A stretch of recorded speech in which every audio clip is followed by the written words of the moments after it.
Hello all, welcome to story world. నేను రిజ్వానా. రాజయ్య అనురాధ గుండె ధైర్యం, అవతల వాళ్ళు ఇబ్బందుల్లో ఉంటే ఎలా వాళ్ళకి సహాయం చేస్తుందో వీకీకి చెప్తుంటే శ్రద్ధగా వింటాడు. వీకీ అనురాధ కలిసి అనాథ బాలుర కోసం కట్టిస్తున్న ఆశ్రమం చూడడానికి వెళతారు. తిరిగి వచ్చేసరికి వీకీ బాల స్నేహితుడైన వేణు ఇంట్లో ఉంటాడు. వేణు బలవంతం చేయడంతో ముగ్గురు ఊటీ వెళ్తారు. దమయంతి ఇదంతా తెలుసుకొని వెంటనే బయలుదేరి రావలను అని అయ్యంగారు ఇచ్చినట్టు టెలిగ్రామ్ ఇస్తుంది. ముగ్గురు తిరిగి హైదరాబాద్ వచ్చేస్తారు. దమయంతి తను విశాఖపట్నంలో శారదక్క వాళ్ళ ఇంటికి వెళ్ళినట్టు, అక్క వాళ్ళు ఎక్కడికి వెళ్ళలేదని చెప్తుంది. దీనితో అనురాధ బయలుదేరి విశాఖపట్నం వెళ్ళాలని నిశ్చయించుకుంటుంది. నళిని అన్ను అంటే ఇష్టం అనే వార్త ఉత్తరం ద్వారా తెలియజేస్తాడు. కానీ అన్నుకి నచ్చదు. ప్రీతి సహాయంతో అన్ను విశాఖపట్నం వెళ్ళిపోతుంది. ఇంతవరకైతే విన్నాం కదా. ఇక్కడ నుంచి కథ ఇలా సాగుతుంది. అనురాధ నుదిటి నిండా చెమటలు పట్టాయి. ముఖమంతా ఎలాగో అయిపోయింది. వాకిట్లో కారు ఆగిన శబ్దం అయింది. బైరయ్యా, ప్రీతి కేక వినిపించింది. అనురాధ కంగారుగా ఆ ఉత్తరం పెట్టెలో దాచేసింది. ప్రీతి లోపలికి వచ్చింది. అనురాధ పెట్టె మూసేయడం చూసి సర్దుకోవడం అయిందా అంది. అయిందన్నట్టు చూసింది. నళిని వచ్చాడుట కదా, బైరయ్య చెప్పాడు అంది. అనురాధ అవునన్నట్టు తల ఊపింది. ఏమన్నాడు, ఎందుకు వచ్చాడు ఆతురతగా అడిగింది. ఏమనలేదు, ఊరికే వచ్చానని అన్నాడు. నువ్వు ఊరు వెళుతున్నావని చెప్పావా? లేదు. ఎందుకని? చెబితే స్టేషన్కి వచ్చేవాడుగా. అన్ను, నువ్వంటే నళినికి ఎంత ఇష్టమో తెలుసా. ఉండు, ఫోన్ చేస్తాను. ఫోన్ దగ్గరికి వెళ్ళబోయింది. వద్దు వద్దు, అనురాధ చప్పున చెయ్యి పట్టి ఆపేసింది. స్టేషన్కి వస్తాడు అన్ను, డాడీకి వీలు కాదుట. ఎవ్వరూ రాకపోయినా పర్వాలేదు, నువ్వు వస్తావుగా చాలు. ప్రీతి, నిన్ను బట్టేగా వీళ్ళంతా నాకు పరిచయం. నాకు నువ్వే ముఖ్యం. హఠాత్తుగా ఆమె కళ్ళల్లో నీళ్లు తిరిగాయి. అదేమిటి అన్ను? ప్రీతి దగ్గరికి తీసుకుంది. ఏమిటో ఈరోజు నా మనసు చాలా కంగారుగా బేలగా ఉంది, క్షమించు అంది.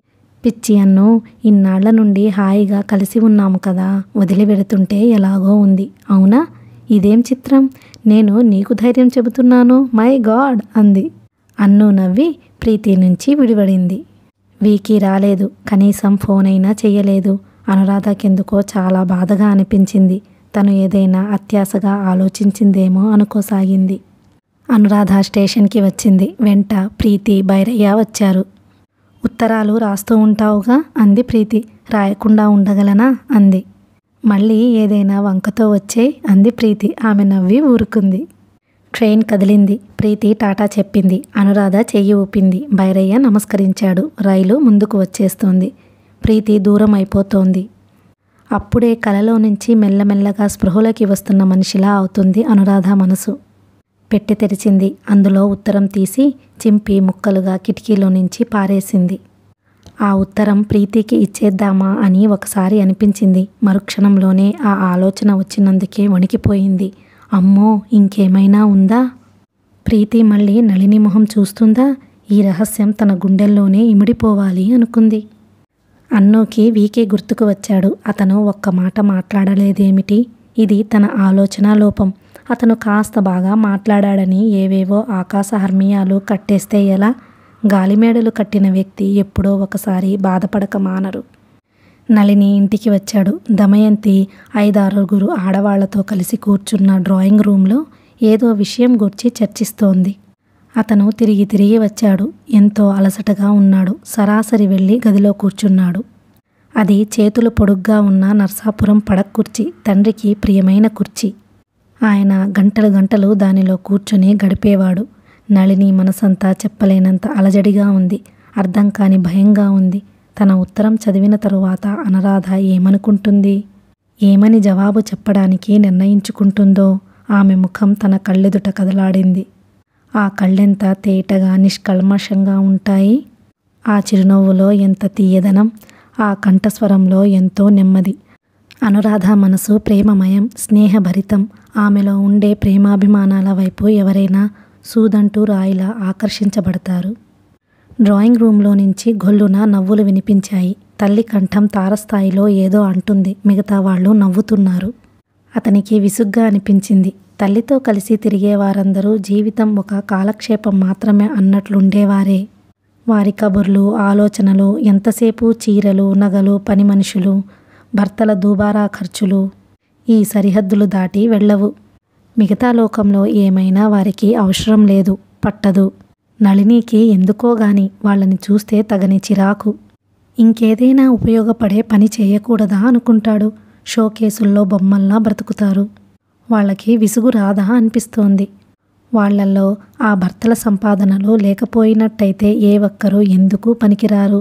స్వశక్తి మీద ఒక్క పూట ఒక కప్పు కాఫీ కూడా తాగలేరు. అయినా కూడా ఆ భర్తలని చూసుకునే వీరికి గర్వం. అందరికంటే అధికులం అని విర్రవీగుతారు. సాటివారిని తృణీకరిస్తారు. నళినికి ఎందుకో గాని వీరందరికంటే వారింట్లో పనిచేసే నూకాలు హీరోయిన్లా అనిపిస్తోంది. దానికి 4 పిల్లలు. భర్త తాగుబోతు అయినా ఆ ఇంట్లో ఈ ఇంట్లో పనిచేసి పిల్లల్ని తిండికి బట్టకి లోటు లేకుండా పెంచుతుంది. వాళ్ళకి చదువులు, సినిమాలు దేనికి లోటు రానియదు. భర్త తాగి విపరీతంగా ప్రవర్తిస్తున్నాడని ఆ మధ్య పోలీసులకు అప్పజెప్పి ఇంకెప్పుడూ తాగను అని క్షమార్పణ చెప్పించి విడిపించింది. అతనికి నూకాలంటే ఎక్కడలేని గౌరవం. తల్లికి అది చూసి మంట. నౌకర్లని ఎలా చూడాలో నీకు తెలియదు అని కసురుతుంది. దమయంతి వచ్చిన వారిని సాగనంపి లోపలికి వచ్చింది. గదిలోకి వచ్చి లైటు వేయగానే అక్కడ పడక్కుర్చీలో పడుకుని ఉన్న కొడుకుని చూస్తూ, అరే నువ్వు ఎప్పుడు వచ్చావు అంది. చాలాసేపైంది మమ్మీ. హఠాత్తుగా వచ్చిన వెలుగుని చూడలేక కళ్ళు మూసుకుంటూ అన్నాడు. చాలాసేపయిందా? నేను గమనించనే లేదు. నీ ముందు నుంచే వచ్చాను. ఆవిడ చూడకపోవడంలో విశేషం ఏమీ లేదు. స్నేహితులతో కబుర్లో పడింది అంటే ఇంట్లో దొంగలు పడ్డా తెలియదు. ఆవిడ ఆ గదిలో నుంచి వెళ్ళబోతూ ఆగి అంది. నళిని, అందరూ నీ పెళ్ళి ఎప్పుడు అని నా ప్రాణాలు తీసేస్తున్నారు. త్వరలోనే అని చెప్పు మమ్మీ. ఏమిటి, నిజమా? ఆవిడ వెనక్కు తిరిగి గబాల్న కొడుకు దగ్గరికి వచ్చింది. ఆ కళ్ళలోకి చెప్పలేనంత ఆనందం మెరుపులా వచ్చింది. నిజమే. అయితే అంకుల్తో ముహూర్తం నిర్ణయించమని చెప్పనా? ఆవిడ ఫోన్ వైపు వెళ్ళబోతూ అంది. అంకుల్తో ఎందుకు? మధ్యలో ఆయనతో పనేమిటి? అదేమిట్రా?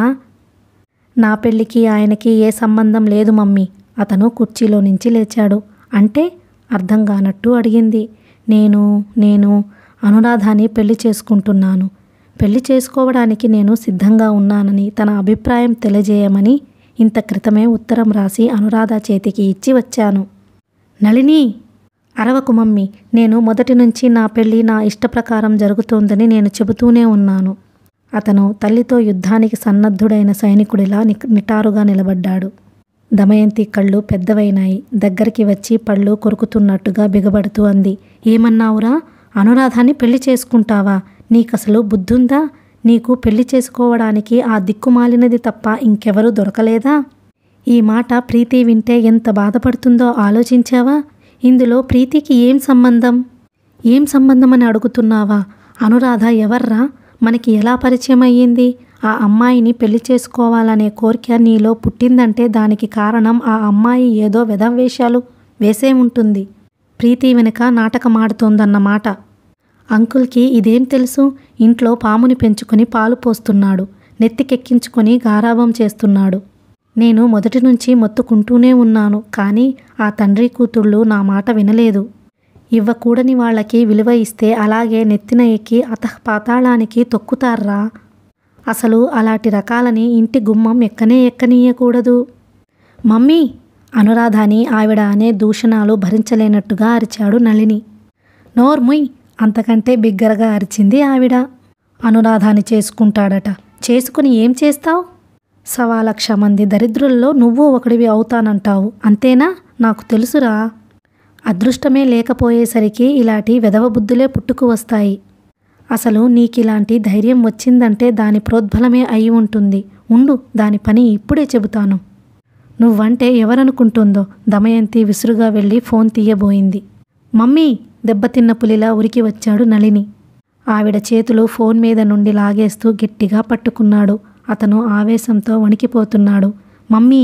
ఆ అమ్మాయిని ఏదైనా అన్నావంటే నేను ఊరుకోను. ఊరుకోకపోతే ఉరేసుకో.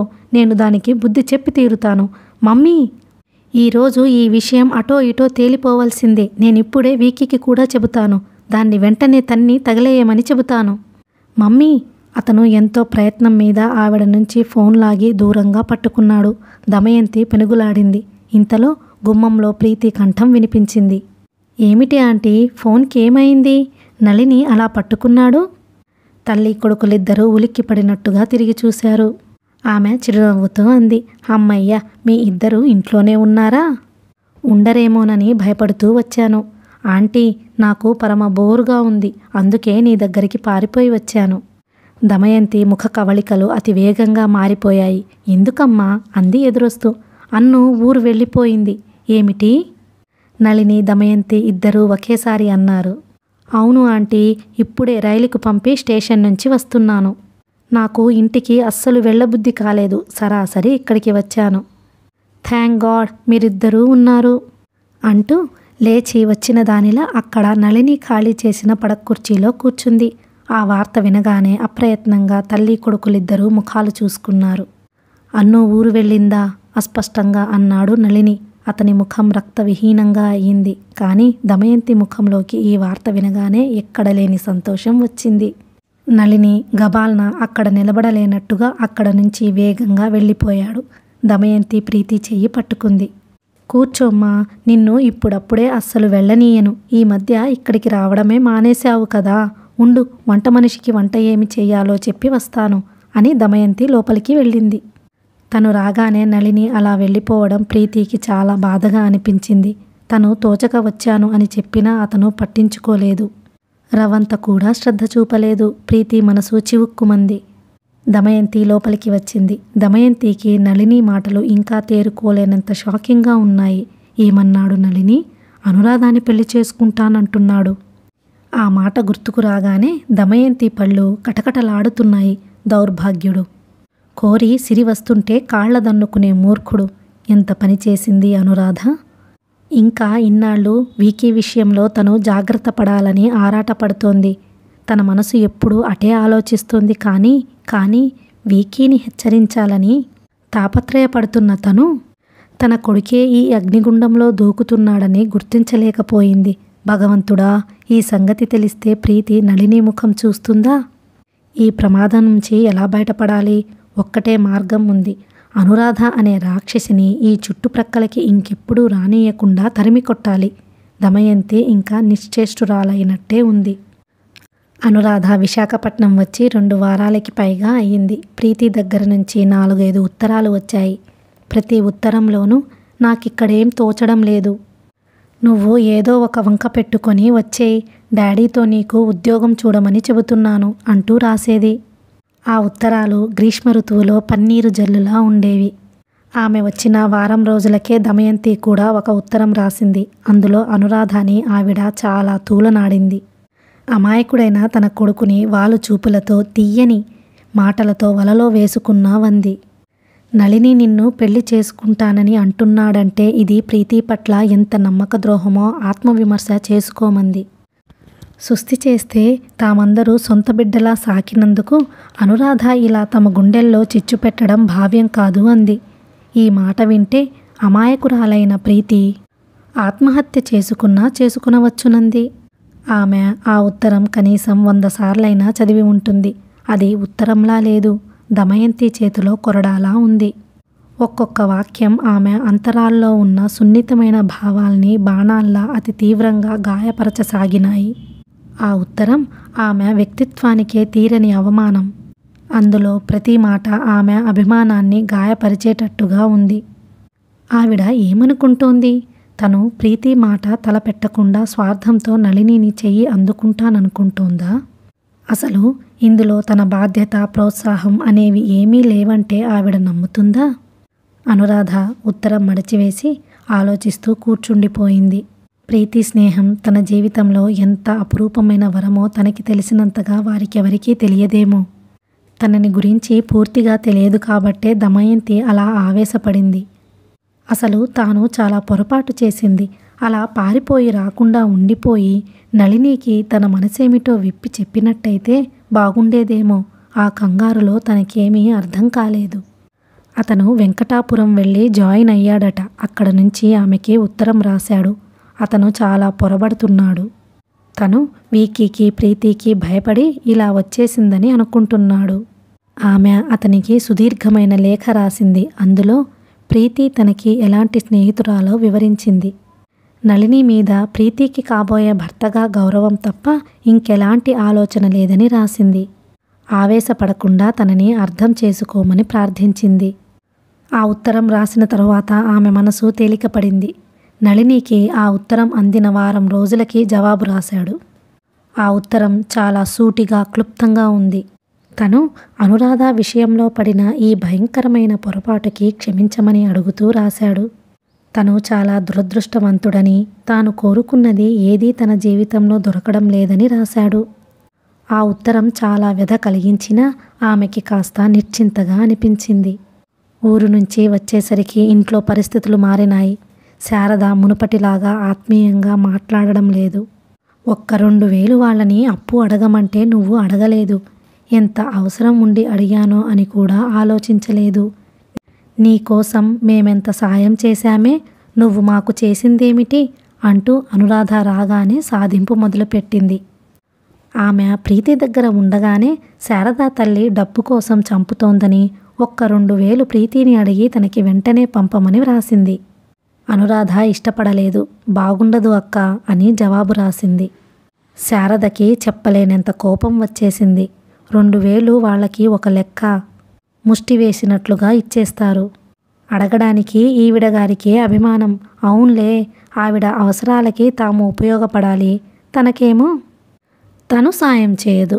అలాంటప్పుడు మా ఇంట్లో అసలెందుకు ఉండాలి అని శారద బాగా కోపం తెచ్చుకుంది. ఉద్యోగం చూసుకోమంటే దొరకడం లేదు అంటుంది. ఎలా జరుగుతుందనుకుంటుందో, తన ఇంట్లో నుంచి వెళ్ళగొడితే ఆ బాధ ఏమిటో తెలిసి వస్తుంది అని ఆగ్రహపడసాగింది. అనురాధ జీవితం చిక్కున పడిన దారంలా అయ్యింది. ప్రీతి వాళ్ళ దగ్గర ఉండడంతో శారదకి దూరం అయింది. తను ఏం జరుగుతుందని భయపడిందో అది జరగనే జరిగింది. వీకీని అడిగి డబ్బు తెచ్చి ఇవ్వలేదని శారద చిరాగ్గా ఉంది. ప్రీతి దగ్గర తన చోటు ఎలాగో శాశ్వతం కాదు. 4 రోజులు అక్కడ ఉన్నందుకు ఇక్కడ స్థానం పోగొట్టుకున్నట్టు అయ్యింది. ఉద్యోగం లేదు, వెళ్ళడానికి ఇంకో చోటు లేదు. అనురాధ ఎప్పటిలానే మొండితనం తెచ్చుకుని అత్యంత సహనం వహిస్తూ శారద సాధింపులు లక్ష్య పెట్టడం మానేసింది. 4 రోజులు పోతే శారదే మామూలుగా అయిపోతుంది. రాజయ్య ఆమెను చూడగానే నొచ్చుకున్నట్టుగా అన్నాడు. మీ అక్కకి నీ మీద చాలా కోపం ఉందమ్మా. నువ్వు రావడం ఇష్టం లేనేలేదు. అందుకే ఊళ్ళో ఉండి కూడా ఊరు వెళుతున్నాం రావద్దని నీకు చెప్పమంది. నేను అలాగే చెప్పాను. ఆ డబ్బేంటో వాళ్ళని అడిగి నువ్వు సాయం చేయలేదని కోపం. పోనీ అడిగి చూడకపోయావటమ్మా అన్నాడు. నీకు తెలియదు రాజయ్య, అక్కకి సాయం చేయాలని నాకు ఎంతగానో ఉంది. ఎక్కడైనా అప్పు తెచ్చి ఉద్యోగం చేసి తీరుస్తాను. వాళ్ళనడగడం బాగుండదని అడగలేదు అంది. ఆ బాధేమిటో ఆమెకి తనకి తెలుస్తుంది. వాళ్ళకి చెప్పడం అనవసరం, చెప్పినా అర్థం కాదు. తను మళ్ళీ జన్మలో పొరపాటుగా కూడా ప్రీతి దగ్గరికి వెళ్ళకూడదనుకుంది. అనురాధ సంగీతం పాఠం చెప్పడానికి వెళ్ళి ఇంటికి తిరిగి వచ్చేసరికి వాకిట్లో ట్యాక్సీ ఒకటి ఆగి ఉంది. ఎవరో అతిథులు వచ్చినట్లుగా శారద గొంతు వినిపిస్తోంది. ఆమె లోపలికి వచ్చింది. శారద మాట్లాడుతున్నదల్లా, అదిగో అన్ను రానే వచ్చింది, నేను చెప్పలేదు ఇప్పుడే వస్తుందని.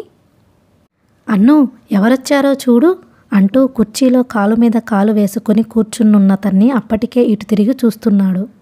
అతన్ని చూడగానే ఆమె మనసు ఒక్కసారిగా పెద్ద ఆనంద తరంగంలో చిక్కుకుంది. వీకీ ఆమెనే చూస్తున్నాడు. ఈ 20 రోజుల్లో బాగా చిక్కిపోయింది. ముఖం నీరసంగా ఉంది. ఎప్పుడొచ్చారు తడబడుతూ అడిగింది. ఆ నిమిషంలో ఆమెకి అతన్ని చూడగానే ఒక్కసారిగా ఆనందం, ఆగ్రహం కూడా కలిగాయి. గుర్తుండి చూడడానికి వచ్చాడు కదా అని సంతోషం, ఈ 20 రోజులు నేను గుర్తులేనుగా అనే ఆగ్రహం, రెండూ మిళితమైన ఉత్తుంగ తరంగమది. ఆమె జాగ్రత్తగా దాన్ని అణుచుకొని మర్యాదగా మాట్లాడడానికి విశ్వప్రయత్నం చేస్తోంది. ఈరోజు ఉదయం పనుండి వచ్చాను, మళ్ళీ రేపు వెళ్ళిపోతాను. ఆమె ముఖం జాగ్రత్తగా పరిశీలనగా చూస్తూ అన్నాడు. తనని చూడగానే ఆ ముఖం ఒక్కసారిగా కాంతివంతం అవడం, మళ్ళా అంతలోనే మామూలుగా అవడం అతను గమనించకపోలేదు. ప్రీతి ఎలా ఉంది అని అడిగింది. బాగానే ఉంది. నీ గురించి తలుచుకోని క్షణం లేదు. నిన్ను వెంటనే తీసుకురమ్మని చెప్పింది అన్నాడు. ఆ మాటలు వినగానే ఆమె చూపులు తడబాటుగా నేల మీదకి వాలినాయి. అక్కడి నుంచి వెళ్ళబోతుంటే శారద గట్టిగా పట్టుకుని ఆపుతూ, నీకోసం ఎంత మంచి శుభవార్త తెచ్చారో విను అంది. శుభవార్త ఏమిటది? ఆశ్చర్యంగా అడిగింది. హైదరాబాదులో నీకు ఉద్యోగం దొరికిందిట. అదేదో అనాథ పిల్లల హాస్టల్, స్కూలు ఉన్నాయట కదా. వాటిని చూసే కేర్ టేకర్ ఉద్యోగమట. లెక్కలు డొక్కలు చూడాలట. నెలకి 800 జీతమట. శారద కళ్ళు పెద్దవి చేస్తూ చెబుతుంటే ఆమె ఎందుకంత ఆనందంగా ఉందో, వీకీతో ప్రసన్నంగా ఎందుకు మాట్లాడుతుందో అన్నోకి అర్థమైంది. నీకు తెలుసుగా అనాథ బాలర స్కూల్, హాస్టల్ సంగతి. అక్కడ కళ్యాణ మండపం కట్టించడానికి ప్లాన్ గీయిస్తున్నాను. నువ్వు చెప్పావు గుర్తుందా? అనాథ బాలుర స్కూల్ గురించి చూసే బాధ్యత, దాన్ని పవిత్రమైన కర్తవ్యంగా చూసేవారికి అప్పగించమని. నాకు నీకంటే ఇంకెవ్వరూ కనిపించడం లేదు. అది ఈ సంవత్సరానికి పూర్తయిపోవాలి. నా పనుల ఒత్తిడిలో నేను దాన్ని శ్రద్ధగా చూడలేకపోతున్నాను. నీకీ బాధ్యత అప్పగిస్తే నాకు నిశ్చింతగా ఉంటుందనిపిస్తోంది. నీకిటు ఉద్యోగం దొరుకుతుంది, నాకు బాధ్యత గల మనిషి దొరికినట్టు ఉంటుంది. శారద వెంటనే అందుకుంది. బాధ్యత? ఆ మాటలు మా అన్ను నిలబెట్టుకున్నంతగా ఇంకెవ్వరూ నిలబెట్టుకోరేమో. మీకెలాంటి సందేహమూ అవసరం లేదు. మా అమ్మాయి నిప్పులాంటి మనిషి. డబ్బులో చాలా నిక్కచ్చిగా ఉంటుంది లేండి అంది. శారద భర్త కూడా అక్కడే ఉన్నాడు. అతను కూడా ఆనందంగా చూస్తూ, కంగ్రాచులేషన్స్ అన్ను. వెంటనే వెళ్ళి జాయిన్ అవ్వు. నన్ను అడిగితే స్వభావానికి సరిగ్గా సరిపోయినటువంటి ఉద్యోగం దొరికింది అంటాను. ఆ అనాథ పిల్లలెవరో చాలా అదృష్టవంతులై ఉండాలి. అందుకే నీకే ఈ ఉద్యోగం దొరుకుతోంది అన్నాడు. అందరూ సంతోషంగా ఉంటే అనురాధ ముఖంలో మాత్రం ఎలాంటి స్వభావం కనిపించలేదు. నిర్లిప్తంగా ఉండిపోయింది. వీకీ లేస్తూ రేపు ప్రయాణానికి సిద్ధంగా ఉండమని చెప్పి వెళ్ళిపోయాడు. అతన్ని సాగనంపి శారద సరాసరి అనురాధ దగ్గరికి వచ్చింది. అన్ను, నువ్వు ఎంత అదృష్టవంతురాలివే. ఇలాంటి ఉద్యోగం మనలాంటి సామాన్యులకి దొరుకుతుందా? ముష్టి 309 రూపాయల ఉద్యోగం దొరకడానికి బావగారు ఎంత శ్రమపడ్డారో తెలుసా? 8 సంవత్సరాల నుంచి చేస్తున్నారు. కానీ ఈ జీవితంలో ఎదుగు బదుగు అనేది ఉందా? ఇంటి ఖర్చు పిల్లా జల్లాతో 1000 రూపాయలకి పెరిగితే మీ బావగారి జీతం 120 రూపాయలు పెరిగింది. నీకు సరాసరి 800 జీతమట. ఇంతకీ ఆ ప్రీతి నీకు స్నేహితురాలు అవ్వడం మన అదృష్టం. లేకపోతే ఇలాంటివి ఊహించగలమా? 800. నువ్వు 400 వాడుకున్నా మాకు 400 పంపవచ్చు. 400 అంటే మాకు ఎంత ఎక్కువో తెలుసా? మీ బావ ఇంకో ఉద్యోగం చేసినంత. పిల్లల ఫీజులకి పుస్తకాలకి వెతుక్కోనవసరం లేదు. బావగారు ఇందాక ఆయన ఎదురుగానే క్యాలెండర్ చూశారు. రేపు దివ్యంగా ఉందిట. వేరే ఆలోచనేం పెట్టుకోకుండా బయలుదేరు. ఇదిగో ఇప్పుడే ఎవరితోనో చెప్పకు, ఏడ్చి చస్తారు అంటూ గడగడా చెప్పేస్తున్న శారద వైపు అనురాధ జాలిగా చూసింది. శారద ముఖంలో ఆనందం తను హరించబోతోందని తెలుసు. అయినా తప్పదు. మెల్లని స్వరంతో చెప్పింది. అక్క, నేను హైదరాబాదు వెళ్ళను. శారద నిర్ఘాంతపోయింది. వెళ్ళవు? ఎందుకని? నాకు ఇష్టం లేదక్కా. ఇష్టం లేదా? ఆశ్చర్యపోయింది. ఇష్టం లేదా? నమ్మలేనట్లుగా చూసింది. ఏం? ఎందుకని? కారణం ఏమిటి? వెంటనే నిలదీసింది. అనురాధ జవాబు చెప్పలేదు. శారద గయ్యమని లేచింది. మాట్లాడవేమే? నిన్నే ఎందుకు ఇష్టం లేదంటున్నావు? ఇదిగో నువ్వు కారణం చెప్పకుండా అలా ముంగిలా దీపపు సమ్మెలా నిలబడితే నేను ఊరుకోను. ఇదిగో ఏమండి, మీరు విన్నారా? అవతల గదిలోకి వెళ్ళిన భర్తను అరుస్తూ కేక పెట్టి పిలిచింది. ఆ తరువాత ఆయన రగడ అంతా ఇంతా కాదు. శారద అనురాధని చెడామడా తిట్టేసింది. నాకు 4 రూపాయలు సాయం చేస్తావు కదా అని సంబరపడ్డాను. ఎంత బంగారం లాంటి ఉద్యోగమో, నువ్వసలు ఎందుకు వద్దన్నట్టు? నిన్నటి వరకు ఉద్యోగం కోసం చెప్పులు అరిగేట్టు తిరిగిన దానివి. ఎన్నిసార్లు అడిగినా అనురాధ నోరు విప్పి కారణం ఏమిటో చెప్పకపోవడంతో శారదకి చాలా కోపం వచ్చింది. భర్తతో, ఏమండి, మర్యాదగా వెళ్ళి ఉద్యోగంలో జాయిన్ అవుతుందో లేక మనింట్లో నుంచి వెళ్ళిపోతుందో కనుక్కోండి. నా ఇబ్బందులు చూడని వాళ్ళు నా ఇంట్లో ఉండకూడదు. పోనీయవే, తనకిష్టం లేదు కాబోలు. ఎందుకు వద్దంటుందో ఏమిటో, వదిలేయరాదు. ఉద్యోగం మంచిదన్న సంగతి తనకు తెలియదా ఏమిటి అన్నాడు భర్త. మీరు నోరు మూసుకోండి. అంతా దానిష్టమేనా ఏమిటి? మన మాట వినక్కర్లేదా? మన మాట వినని వాళ్ళు మన ఇంట్లో ఎందుకు? ఇంట్లోంచి పొమ్మంటున్నాను. శారద వంట ఇంట్లో గిన్నెలు ఎత్తేస్తూ ఇంకా సాధిస్తూనే ఉంది. అనురాధ ఉత్తరం ఒకటి రాసి రాజయ్యకు ఇచ్చి హోటల్కెళ్ళి ఇచ్చేసి రమ్మంది. ఆ ఉద్యోగం తనకి అవసరం లేదని, తను ఎక్కడికి రానని రాసేసింది. అక్కడికి వెళితే నళిని ఎదురవుతాడు. అనవసరంగా అతన్ని బాధ పెట్టినట్టు అవుతుంది. తను వెళ్ళకూడదు అనుకుంది. మర్నాడు సాయంత్రం పెద్దగా వాన పడింది. అనురాధ మార్కెట్కెళ్ళి కూరలు తెస్తోంది. వాన అప్పుడే పడి వెలిసింది. ఆకాశంలో మబ్బులు చెల్లా చెదురవుతున్నాయి. క్రింద వీధుల్లో నీళ్లు ఇంకా జలజలమంటూ వరవడితో ప్రవహిస్తూనే ఉన్నాయి. హఠాత్తుగా పడిన పెద్దవానకి కార్లు కొన్ని ఆగిపోయినాయి. జడివానతో స్తంభించిపోయిన జీవితం మళ్లీ పునఃప్రారంభమైనట్టుగా కారులు, రిక్షాలు తిరగడం ప్రారంభించినాయి. ఆమె ఒక చేత్తో కూరగాయలు అల్లిక బుట్ట పట్టుకొని, రెండో చేత్తో చిరు కుచ్చుళ్ళు పైకి పట్టుకొని నీళ్లలో కారు జారకుండా జాగ్రత్తగా చూస్తూ నడిచి వస్తోంది. ఇంతలో పక్కగా ఒక టాక్సీ వచ్చి ఆగింది. దాని చక్రాల వేగానికి నీళ్లు చింది ఆమె చీర మీద పడినాయి. ఆమె కోపంగా తలెత్తి చూసే లోపల టాక్సీ డోరు తెరుచుకొని వీకి ఇటే వస్తున్నాడు. అతన్ని చూడగానే ఆగిపోయింది. అతను దగ్గరగా వచ్చాడు. రా, కారు ఎక్కు, నీతో మాట్లాడాలి అన్నాడు. అతని కంఠంలో అధికారమూ ఉంది, అసహనమూ ఉంది. ఏమిటి చెప్పండి. ఇక్కడ కాదు, అతను దృఢంగా అన్నాడు. నేనెక్కడికి రాను, అంతకంటే దృఢంగా అంది. అంతా నీ ఇష్టమే అనుకోకు. అతను హఠాత్తుగా ఆమె రెక్క పట్టుకొని లాక్కు వచ్చి టాక్సీలో కూలేశాడు. అరే, దిగబోయింది. అప్పటికే అతను లోపల కూర్చొని డోర్ వేసేశాడు. పోనీ డ్రైవర్ అంటూ తానుండే హోటల్ పేరు చెప్పాడు. ఆమె నిటారుగా కూర్చుంది. ఏమిటి జబర్దస్తి? ఎవరైనా చూస్తే ఏమనుకుంటారు? వీకి కూడా సీరియస్గా ఉన్నాడు. హోటల్కి వచ్చే వరకు అతనేం మాట్లాడలేదు. అనురాధ కూరల బుట్ట పట్టుకొని దిగబోతుంటే అది లాక్కొని ముందు సీటులో డ్రైవర్ దగ్గర పడేశాడు. జేబులో నుంచి డబ్బు తీసి ఇస్తూ, డ్రైవర్, ఆ బుట్ట నిన్న నన్ను తీసుకువెళ్ళిన ఇంట్లో ఇచ్చిరా. ఈ అమ్మాయి నా దగ్గరుందని చెప్పు. ఇదిగో నీకు రాను పోను ఛార్జీ అన్నాడు. టాక్సీ వెళ్ళిపోయింది.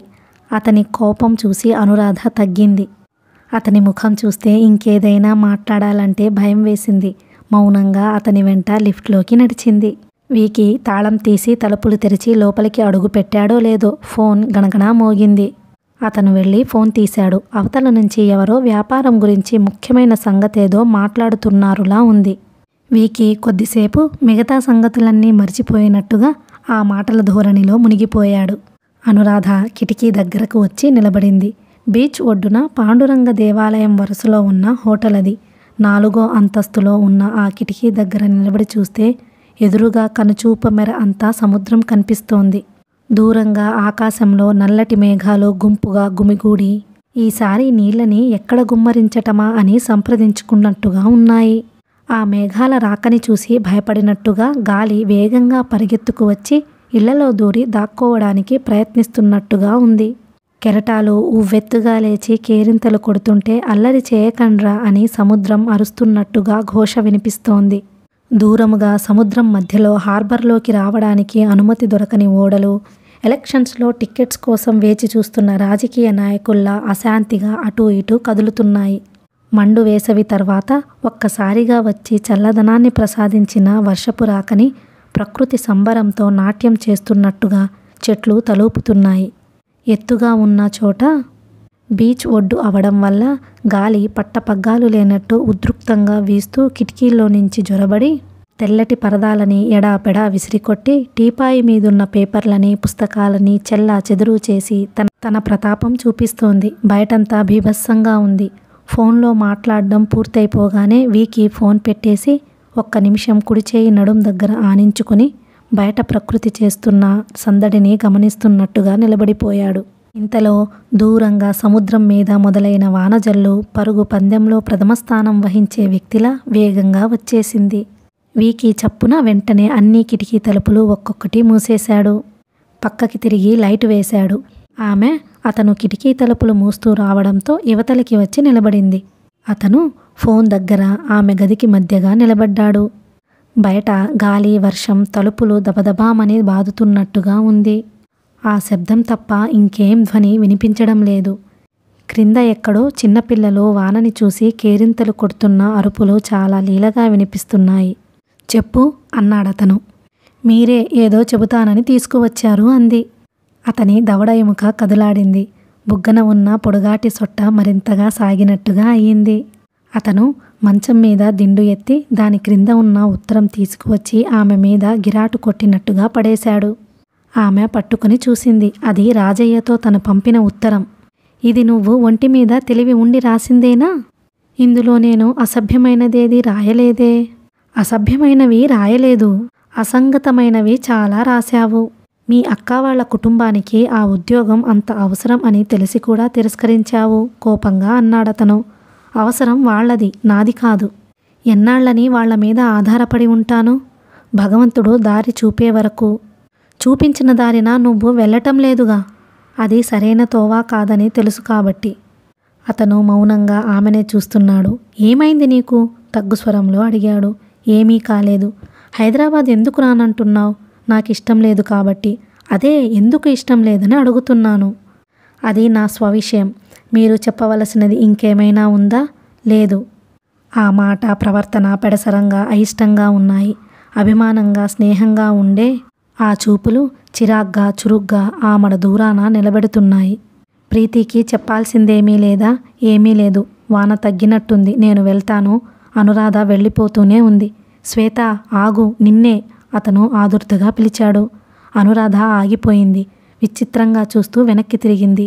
మీరు ఏమని పిలిచారు? శ్వేత అన్నాను. అతని ముఖం ఎర్రబడిపోయింది. నా పేరు అనురాధ, మీరు మర్చిపోయారా? మెల్లని స్వరంతో అంది. లేదు, అనురాధ అనే పేరు మిగతా ప్రపంచానికంతటికీ. నీ పేరు శ్వేత. శ్వేత అని నా ఒక్కడికే తెలుసు. ఆమె అలాగే చూస్తోంది. కళ్ళు పెద్దవై ఆశ్చర్యంగా ఉన్నాయి. ఆ చూపులు. శ్వేత, ఈ పేరు ఎక్కడో విన్నాను. ఎక్కడా అస్పష్టంగా అంది. అప్పటికే వీకి దగ్గరగా వచ్చాడు. అనురాధ చెయ్యి పట్టి లాక్కెళ్ళి మంచం మీద కూలేశాడు. ఒక్క నిమిషం కదలకు, అక్కడే కూర్చో. శ్వేత ఎవరో నేను నీకు చెబుతాను అంటూనే అతను ఆమెని వదిలి వెళ్ళి బీరువా తెరిచాడు. అందులో నుంచి ఒక ఆల్బమ్, కొన్ని ఉత్తరాలు, డైరీలు తెచ్చి ఆమె ఒళ్ళో పడేశాడు. ఆ ఆల్బమ్ చూడు ఒక్కసారి. శ్వేత ఎవరో నీకు గుర్తు వస్తుందేమో అన్నాడు. ఆమె ఆల్బమ్ తెరిచి మొదటి పేజీ చూసింది. అందులో పెద్దదిగా ఉన్న ఒక యువతి ఫోటోగ్రాఫ్ ఉంది. ఆ యువతి నవ్వుతూ ఉంది. పక్క పాపిడి తీసుకుంది. అంచున్న చీర, పొట్టి చేతుల జాకెట్ వేసుకుంది. నుదుటన కనుబొమ్మల మధ్య చిన్న బొట్టు ఎంతో అందంగా ఉంది. ఆ నవ్వు ముఖం సూటిగా మన కళ్ళల్లోకి చూస్తున్నంత సజీవంగా ఉంది. ఆమె నిశ్చేష్టురాలైనట్లుగా చూసింది. తర్వాత తన మెడలో చీర లోపలికి ఉన్న గొలుసు లాకెట్ లాగి చూసింది. సందేహం లేదు, ఈ 2 ఫోటోలు ఒకటే.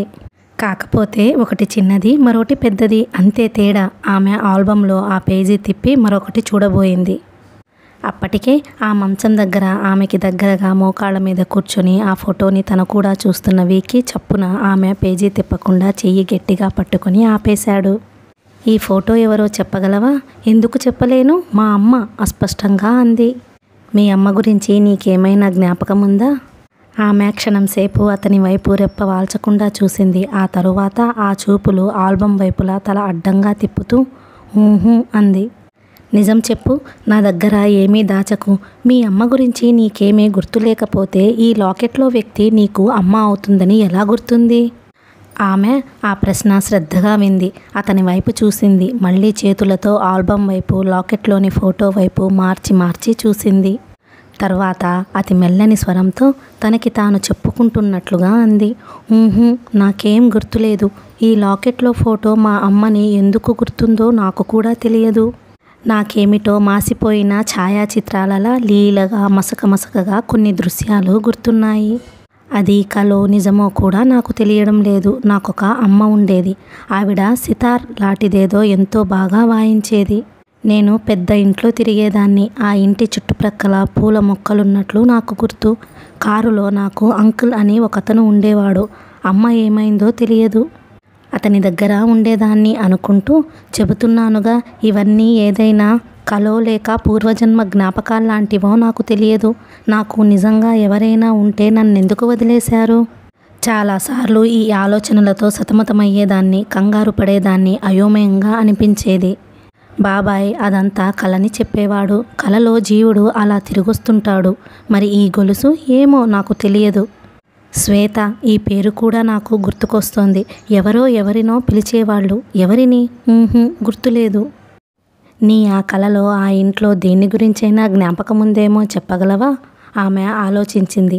ఆ ఇంటి చుట్టూ పూల మొక్కలు ఉండేవి. వాటి మధ్యగా ఇంటి ముందు కృష్ణుడి విగ్రహం ఉండేది. ఆ విగ్రహం పెట్టుకున్న పింఛంలో నుంచి నీటి ధారలు జారిపడేవి.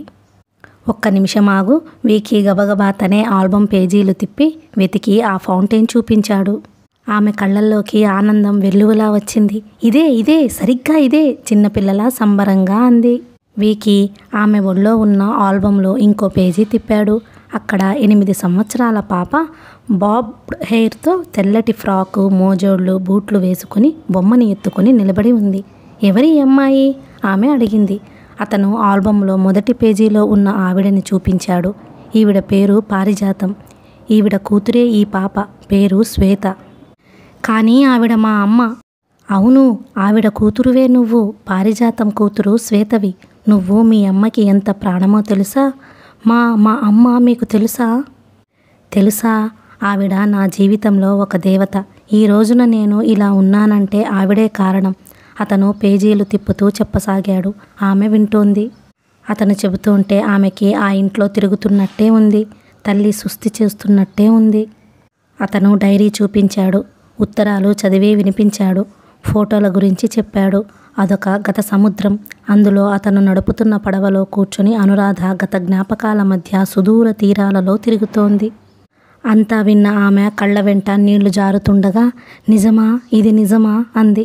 నిజం. నువ్వు కావాలంటే వెళ్ళి ఆ స్కూల్లో ఎంక్వైరీ చెయ్యి. శ్వేత అనే అమ్మాయి పడవ ప్రమాదంలో నీళ్లల్లో పడి ఆచూకీ దొరకకుండా పోయిందని రికార్డ్స్లో ఉందో లేదో? అతను చెబుతూనే హఠాత్తుగా మంచం మీద 2 చేతులు చాచి బోర్లా వంగి ముఖం వాటి మీద ఆనించుకున్నాడు. అతని కంఠంలో ఆవేదన, దుఃఖం ప్రతిధ్వనిస్తున్నాయి. ఆర్తిగా చెప్పాడు. శ్వేత, ఆ రోజు ప్రీతి స్నేహితురాలిగా జ్వరంతో స్పృహలేని నిన్ను నీ మెడలో గొలుసు చూసినప్పటి నుంచి నా మతి పోయింది. ఈ విషయం చెప్పాలని తహతహలాడాను. ప్రీతి నువ్వు రాసిన ఉత్తరం తెచ్చి ఇచ్చింది. అందులో నీ బాల్యంలో నువ్వు పడిన ఇబ్బందులు చదివి వణికిపోయాను. అతని చెయ్యి కదిలి ఆమె ఒడిలో పడింది.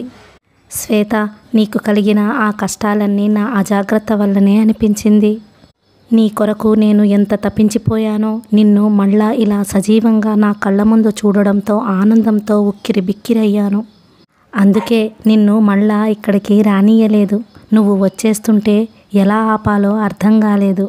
ఆ రోజునే నిన్ను ఆపి ఇదంతా చెప్పేయడానికి నిశ్చయించుకున్నాను. కానీ మిల్స్లో ఒక అతను ప్రమాదవశాత్తు ఆ మరలో పడి చనిపోయాడు. ఆ గొడవలో పడి నువ్వు అసలు ఊరు వెళుతున్నావన్న సంగతే మర్చిపోయాను. రాత్రి ఇంటికి వచ్చేసరికి నువ్వు లేవు, ఊరు వెళ్ళిపోయావని ప్రీతి చెప్పింది. వెంటనే రావాలి అనుకున్నాను. పనుల ఒత్తిడి వల్ల వీలు కాలేదు. కాస్త తెరిపి అవ్వగానే వచ్చేశాను.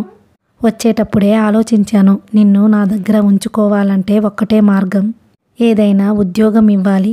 నీకు అనాథ బాలుర ఆశ్రమం పట్ల గల ఉత్సాహం చూసి ఎంతో సంతోషపడ్డాను. నా మనసు సరిగ్గా తెలిసిన సమవుజ్జి నాకు దొరికిందని అనిపించింది.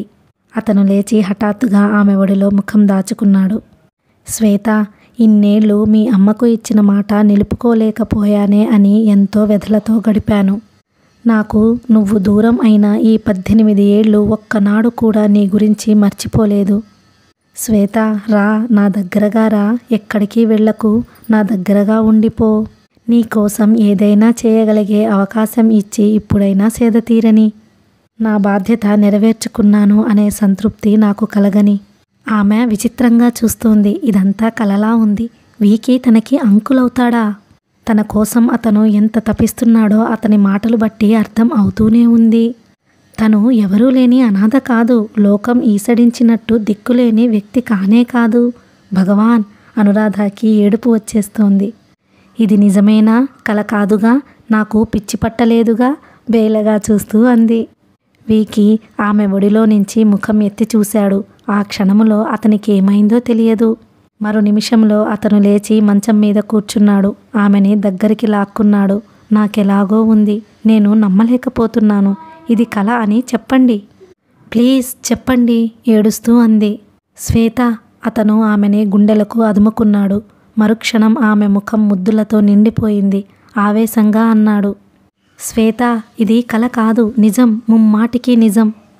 నా నుంచి నువ్వు విడిపోయి గడిపిన ఆ దురదృష్టమంతా కళ, అంతే, అదొక కళ, మహాపీడ కళ. దాన్ని గురించి మర్చిపో, పూర్తిగా మర్చిపో. నువ్వు మర్చిపోయేట్టు చేయాల్సిన బాధ్యత నాది, విన్నావా? అతను ఆమె భుజాలు పట్టి ఊపాడు. శ్వేత, ఆ పీడకల గురించి నువ్వు మర్చిపోవడం కాదు, నేను మరపించగలగాలి. ఆ పని నేను చేయాలి. అలా చేయగలిగితే నేను చేసిన అపరాధం కాస్తైనా సరిదిద్దుకున్నట్టు అవుతుంది. Thank God, thanks a lot. భగవంతుడెంత దయామయుడో నాకు ఈ అవకాశం ప్రసాదించాడు. అతను మంచం మీద అడ్డంగా వెనక్కు వాలాడు. శ్వేతని గుండెల మీదకు లాక్కున్నాడు. I love you, I love you. నేను నిన్ను పెళ్లి చేసుకుంటాను. శ్వేత, ఈ క్షణం నుంచి నిన్ను ఒక్క సెకను కూడా వదలను. నీడలా నా వెంట ఉంచుకుంటాను. అతని చేతులు శ్వేత వీపు మీద తడిమినాయి. హఠాత్తుగా అతనికేదో గుర్తుకు వచ్చింది. ఆ చేతులు అతి వేగంగా శ్వేత వీపు మీద ఉన్న జాకెట్ హుక్స్ విప్పేసినాయి. అతను లేచాడు. శ్వేత అతని భుజం మీదకి జారింది. అతను ఆమె వీపు మీద కుడిపక్కగా కాలినట్టుగా వికృతంగా ముడిలా ముద్దగా ఉన్న చర్మాన్ని వేళ్లతో తడిమాడు. దాన్ని చూడగానే ప్రీతి ఇచ్చిన ఉత్తరంలో వాక్యాలు గుర్తుకు వచ్చినాయి. అతని కళ్ళల్లో నీళ్లు తిరిగినాయి.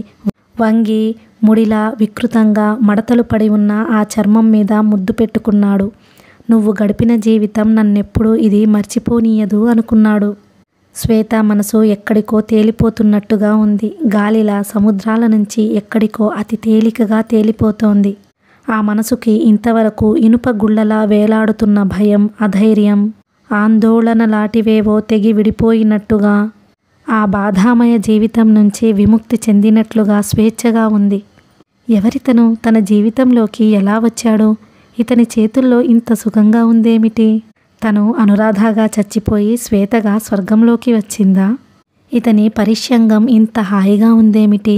వెచ్చగా తగులుతున్న ఇతని ఊపిరి తనకి అమృతం పోసినట్టుగా బలం ఇస్తుందేమిటి? అతని గొంతు ఎంత మృదు గంభీరంగా ఉంది. అది ఏవో మాటలు చెబుతూ లాలింపుగా ఎక్కడికో తీసుకువెళ్ళిపోతోంది. అదొక వింతైన హాయి. పచ్చని పొలాల మధ్య గాలి తరంగాలలా తేలిపోతున్నట్టు, నీలాకాశంలో తేలి మబ్బు అయినట్టు, ఎండ వాన కలిసిన వాతావరణంలో వాన చినుకుగా మెరిసినట్టు. ఇదేమిటి? ఇతను అసలు ఇన్నాళ్ళు తెలియకుండా నేనెలా ఉండగలిగాను? నా మనసు, శరీరం ఇప్పటికి గమ్యం చేరినట్టుగా నిశ్చింతగా శాంతి పొందుతున్నాయి. నాకు అమ్మ ఉంది. ఆ దేవత ఇతనికి బాగా తెలుసు. ఇతను నాకెంత దగ్గరివాడు. నేను అనాథని కాను. ఈ రోజు వరకు లోకం నన్ను వెక్కిరించింది. ఇప్పుడు నేను జవాబు చెబుతాను. ఓహో, ఆ భావమే ఎంత బాగుంది. ఆమె ఏడుస్తుంది, నవ్వుతోంది. వీకి వంటి నిండా చెమటలు కారుతున్నాయి. ఆమె ముఖం నిండా అవి అంటుతున్నాయి. ఎన్నడూ ఎరుగని ఆవేశంలో ఉన్నాడతను. ఇంతలో కాలింగ్ బెల్ బర్రున మ్రోగింది. ఇద్దరూ ఉలిక్కిపడ్డారు. వీకి, శ్వేత ఈ ప్రపంచంలోకి వచ్చినట్టు అయ్యారు. కాలింగ్ బెల్ మళ్ళీ మోగింది. వీకి మెల్లగా అనురాధాని వదిలేశాడు. మంచం మీద నుంచి లేచి కొనగోళ్లతో చెదిరిన జుట్టును సరిచేసుకున్నాడు.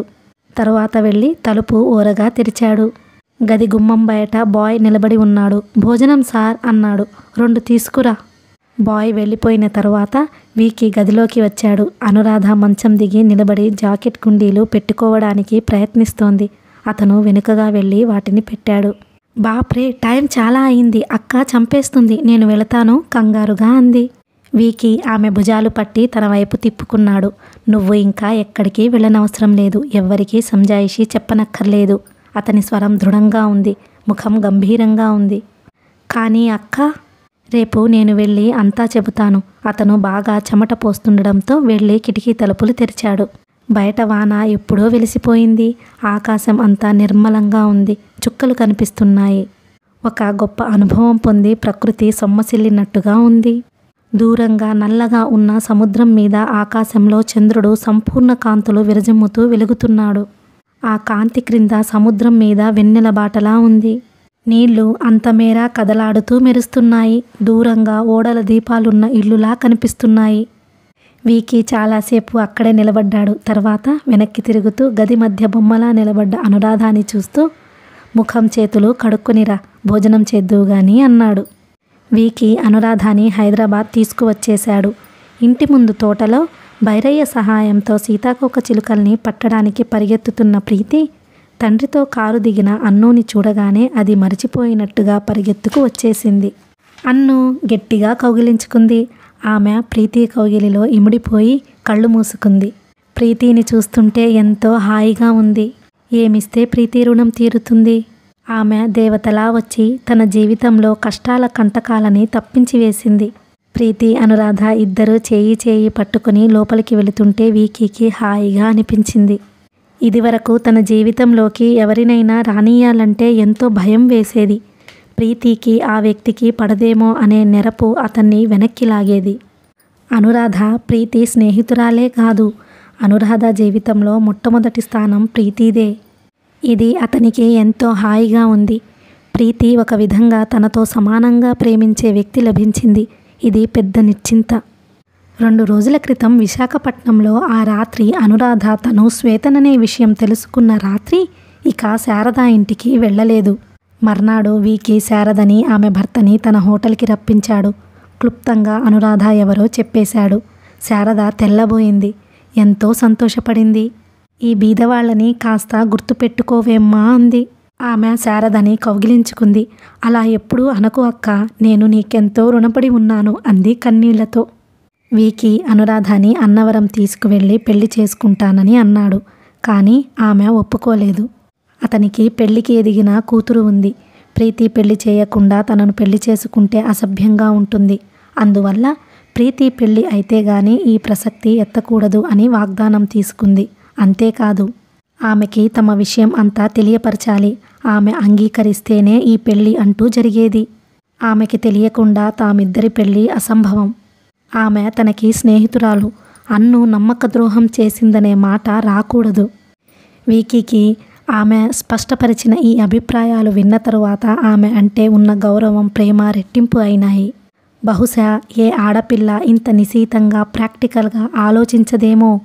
ప్రీతి పెళ్లి అయ్యే వరకు ఆమె వీకీ జీవితంలో అనాథ బాలుర స్కూల్, హాస్టల్ గురించి ఆర్థిక వ్యవహారాలు చూసి పెట్టే కేర్ టేకర్ మాత్రమే.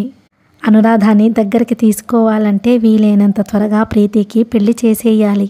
అనురాధ ప్రీతి కలిసి ఇంట్లోకి రాగానే ఇద్దరూ చేతులు పట్టుకుని ఊపుతూ, నువ్వు వెళ్ళిన తరువాత నీకు ఉద్యోగం చూడలేదని డాడీని సతాయించేశాను. చివరికి డాడీకి కోపం వచ్చి విశాఖపట్నం వెళ్లే ముందు నీ అన్నుని తీసుకురాకపోతే నా పేరు వీకీయే కాదు అని శపథం చేసి వెళ్ళారు.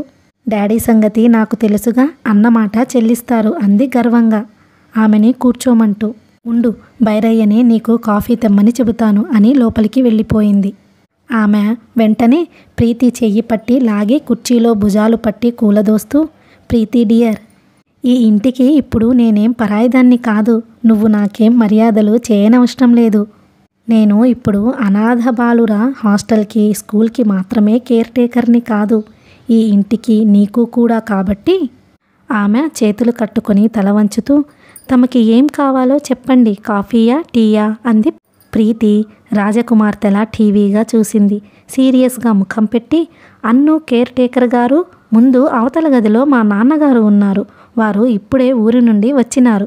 వారు ఈ సమయంలో టీ తాగుతారు. ముందు వారి సంగతి చూడండి అంది. ఓకే. ఆమె వీకీ గదిలోకి వెళ్ళింది. అతను అద్దం ముందు నిలబడి టై విప్పుతూ అవతల గదిలో నుంచి వినిపిస్తున్న ప్రీతి అనురాధాల సంభాషణ వింటూనే ఉన్నాడు.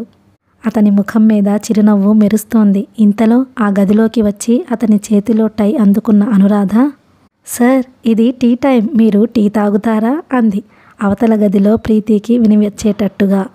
వీకీ దగ్గరికి రా అన్నట్టు చూశాడు. ఆమె అక్కడి నుంచి పారిపోబోయింది.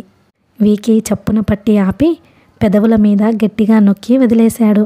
ఆమె తూనీగలా పరిగెత్తింది. గుమ్మం దగ్గర ప్రీతి ఎదురయ్యింది. డాడీ, అనురాధని మీరేమిటో చాలా మార్చేశారు సుమా. తను ఇంత హుషారుగా ఉండడం నేనెప్పుడూ చూడలేదు అంది. అదంతా ఉద్యోగ మహత్యం ప్రీతి. ఇదివరకు అయితే ఊరికే ఉంటున్నాను అని మొహమాటంగా ఒక ప్రక్కగా ఉండేది. ఇప్పుడు ఉద్యోగం అన్నాముగా, అధికారం ఉందని చూపిస్తుంది, అవునా అంటూ అనురాధ వైపు తిరిగాడు. యు ఆర్ కరెక్ట్ అంది. ప్రీతి ఫకాల్న నవ్వింది. వీకీ కూడా నవ్వాడు. ఆ విధంగా అనురాధ మళ్ళీ ఆ ఇంట్లో అడుగుపెట్టిన క్షణం నుంచి ఆ ఇంట్లో నవ్వుల జల్లులు కురుస్తూనే ఉన్నాయి. వీకీ షణ్ముగాన్ని పిలిచి దమయంతికి ఫోన్ చేసి అనాథ బాలుర హాస్టల్ తాలూకు ఫైల్స్ అన్నీ తెప్పించమని చెప్పాడు. షణ్ముగం ఫోన్ చేశాడు. ఆ ఫైల్సా? ఇప్పుడవి ఎందుకట? కొత్త కేర్ టేకర్ గారు వచ్చారండి, ఇక నుంచి వారు ఆ వ్యవహారం చూస్తారుట అన్నాడతను. దమయంతి నిటారుగా అయింది. కొత్త కేర్ టేకరా? ఎప్పుడు అపాయింట్ చేశారు? ఎవరు? అనురాధమ్మ గారండి, ఈ పూటే అయ్యగారితో విశాఖపట్నం నుంచి వచ్చారు అన్నాడు. ఏమిటి? అనురాధ అయ్యగారితో విశాఖపట్నం నుండి వచ్చిందా? అనాథ బాలుర హాస్టల్ చూసే కేర్ టేకర్ ఉద్యోగం చేస్తోందా? అవునండి, అయ్యగారు 1 గంటలో ఇక్కడికి వస్తారుట. ఇంటి నుంచి ఫోన్ చేశారు. ఆ ఫైల్స్ ఈ లోపలే మీ దగ్గర నుంచి తీసుకురమ్మన్నారు. ఇప్పుడే వచ్చేదా అండి? దమయంతికి ఈసారి మూర్ఛ వచ్చినట్టే అయ్యింది. వస్తున్నానండి, ఫైల్స్ అన్నీ తీసి పెట్టండి అన్నాడు షణ్ముగం. ఫోన్ బల్ల మీద పడేసి దమయంతి కుర్చీలో మూర్ఛపోయిన దానిలా వెనక్కి వాలింది. కళ్ళు పెద్దవైనాయి. అనురాధ కేర్ టేకరా? మళ్ళీ వచ్చిందా? ఆమెకు ఒక్కసారిగా రక్తపోటు హెచ్చయినట్టయింది. వీకి ప్రీతికి అనురాధ గురించి అంతా చెప్పేశాడు. శ్వేత తల్లి పారిజాతం తనకి చదువు కోసం ఎంత సహాయం చేసిందో చెప్పాడు. ఆవిడ శ్వేత కోసం ఇచ్చిన డబ్బు, నగలు తను ఈ ఐశ్వర్యానికి మూల కారణంగా ఎలా ఆదుకున్నాయో చెప్పేశాడు. ఈనాడు ఇంత ఉన్నత స్థితిలో మనం ఉన్నాము అంటే శ్వేత కారణమని చెప్పాడు. ప్రీతి అద్భుతమైన రాజకుమార్తె కథ వింటున్నట్టుగా చిన్నపిల్లల బుగ్గన చెయ్యి పెట్టుకుని అత్యంత ఆసక్తిగా మొదటి నుంచి తుది వరకు వింది. అంతా విన్న తరువాత ఆనందంతో చప్పట్లు చరుస్తూ గబాల్న లేచి వెళ్ళి అక్కడే మరో కుర్చీలో ఉన్న అనురాధ బుగ్గ మీద గట్టిగా ముద్దు పెట్టుకుంది. అన్ను, నేను చెప్పానా లేదా? ఆ రోజు సింహాచలంలో మొట్టమొదటిసారిగా నిన్ను చూడగానే నాకెలాగో అనిపించింది. శాపం పొందిన దేవకన్యలా ఉంది ఈ అమ్మాయి అనుకున్నానని చెప్పలేదు? నా ఊహ ఎంత కరెక్ట్ కదూ అంటూనే చివ్వున వెనక్కి తిరిగి తండ్రి వైపు వచ్చింది. అతని చెయ్యి పట్టుకుని మెడ చుట్టూ వేసుకుంటూ, డాడీ, నాకెంత సంతోషంగా ఉందో తెలుసా? నీకెంతో ఇష్టమైన నీ శ్వేతని నీ దగ్గరికి వచ్చేలా చేశాను కదూ. నేను మంచిదాన్ని, అవునా కాదా అంది. Thank you dear. వీకీ వంగి కూతురు నుదురు మీద సున్నితంగా పెదవులు ఆనించాడు. Thanks allot. అతని కంఠం డగ్గుత్తికగా ఏదో అడ్డుపడినట్టే అయ్యింది. వీకీ వెళ్ళడానికి ఏదో గుర్తుకు వచ్చిన వాడిలా ఆగి జోబులో తడుముకొని ఒక తాళం చెవి గుత్తి తీసి అనురాధకి అందిస్తూ, శ్వేత, ఆ బీరువాలో మీ అమ్మకి సంబంధించిన నగలు, డైరీలు, ఆల్బమ్లు, ఉత్తరాలు, దస్తావేజులు, బ్యాంక్ బ్యాలెన్స్, పాస్బుక్స్ సర్వస్వం ఉన్నాయి. ఒక్కసారి అన్నీ తీరుబాటుగా చూసుకో అని తాళం చెవులు ఇచ్చి వెళ్ళిపోయాడు. వీకీ వెళ్ళిన తరువాత అనురాధ, ప్రీతి ఆ బీరువా తెరిచారు. అందులో అందంగా లతలు, ఏనుగలు చెక్కిన ఒక దంతపు పెట్టె ఉంది. అందులో ఏముందో అంది ప్రీతి ఆసక్తిగా. అనురాధ ఆ పెట్టె పెట్టుకుని తీసుకువచ్చి మంచం మీద పెట్టి తెరిచింది. ప్రీతి కళ్ళు ఆశ్చర్యంతో ఆనందంతో మిలమిలలాడాయి. ఆ పెట్టె నిండా పచ్చలు, కెంపులు, ముత్యాలు, డైమండ్స్, రకరకాల నగలు మిరుమిట్లు గొలుపుతున్నాయి. వీకీ వాటిని ఈ మధ్యే మెరుగు పెట్టించాడేమో, అప్పుడే షాపు నుంచి వచ్చిన కొత్త వాటిల్లా మెరిసిపోతున్నాయి. ప్రీతి, అనురాధ ఇద్దరూ వాటిని ఒక్కొక్కటే తీసి పరిశీలించారు.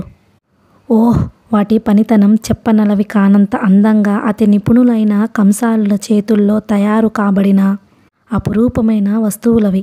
పెట్టుకుని చూడు అంది ప్రీతి. నువ్వు పెట్టుకో, చూస్తాను అందామె. నేనా? ఊహు, మీ అమ్మవి, నువ్వే పెట్టుకో మొదట అంది ప్రీతి. సాయంత్రం వీకీ ఆఫీస్ నుండి వచ్చాడు. అతను తన గదిలోకి వెళ్ళబోతుంటే ప్రీతి, డాడీ, ఇక్కడికి వస్తారా ఒకసారి అంది. ఏమిటి అన్నాడతను వస్తూ. ఒకసారి ఆ గదిలోకి వెళ్ళి చూడండి, కళ్ళు చిలిపితనంతో మెరుస్తుండగా అంది. ఏముంది అక్కడ? అబ్బా, చూడమంటుంటే పెళ్లి కూతురు ఉంది రహస్యంగా అంది. పెళ్లి కూతురా? ఎవరు? మీరే చూడండి. ఇంతలో ఫోన్ వస్తే ఆమె హాల్లోకి పరిగెత్తింది. వీకీ లోపలికి వచ్చాడు. అతని కళ్ళు ఒక్కసారి మిరుముట్లు గొలిపినట్టయింది. మెడలో కెంపులు, ముత్యాలు, పచ్చలు కలిపిన హారం వేసుకుని అనురాధ నిలబడి ఉంది. జడ పొడుగ్గా వేసుకుంది. తల నిండా పూలు పెట్టుకుంది. శ్వేత! అతను సంభ్రమంగా చూశాడు. నేను వద్దంటుంటే ప్రీతి బలవంతం చేసింది. ఈ అవతారంతో ఫోటోలు తీయించింది. ఇద్దరం తీయించుకున్నాం. ఫోటోగ్రాఫర్ ఇప్పుడే వెళ్ళాడు అంది మెడలో గొలుసు తీసేస్తూ. తీయకు, ఉండని, ఒక్క నిమిషం ఉండని వారించాడతను. అతనికెంతో సంతోషంగా ఉంది. ఇవి శ్వేతకి తల్లి ఆదేశించిన ప్రకారం ఇవ్వలేకపోయానే అని అతనెంతో మదనపడుతూ వచ్చాడు. ఆ కోర్కె తీరని కోరికగానే మిగిలిపోతుందని భయపడ్డాడు. కానీ కోర్కె ఇంత అందంగా తీరుతుందని అతను కల్లో కూడా అనుకోలేదు. చూస్తుండగానే అనురాధ అన్ని నగలు తీసేసింది. ఈ ఒక్క గొలుసు వేసుకుంటాను, ఒంటిపేట గొలుసు చూపిస్తూ అంది. ఈ ఫోటో రావడం లేదు అంది పాత గొలుసు చూపిస్తూ. వీకి మంచం మీద కూర్చుని ఆ గొలుసు అందుకొని పాత గొలుసులోని లాకెట్ తీసి బంగారపు గొలుసులో వేశాడు. అనురాధ బీరువాలో అవన్నీ సర్దుతోంది. వీకి తను కూడా అల్మారా దగ్గరికి వచ్చాడు. ఆమె భుజాలు పట్టి తన వైపుకు తిప్పుకున్నాడు. లాకెట్ ఉన్న బంగారపు గొలుసు ఆమె మెడలో తనే వేశాడు. జుట్టు చిక్కుపడితే తీశాడు. ఒక్క క్షణం ఆమె గుండెల మీద పొందికగా వేలాడుతున్న ఆ లాకెట్ని చూశాడు. శ్వేత, ఈ క్షణం నా జీవితంలోకెల్లా చెప్పలేనంత అమూల్యమైనది అన్నాడు. ఆమె అతని గుండెల మీద తల ఆనించి కళ్ళు మూసుకుంటూ అంది. నాకు కూడా నా సంతోషం మీకు చెప్పలేకపోతున్నాను. నాకు పునర్జన్మ ఎత్తినట్లుగా ఉంది అంది.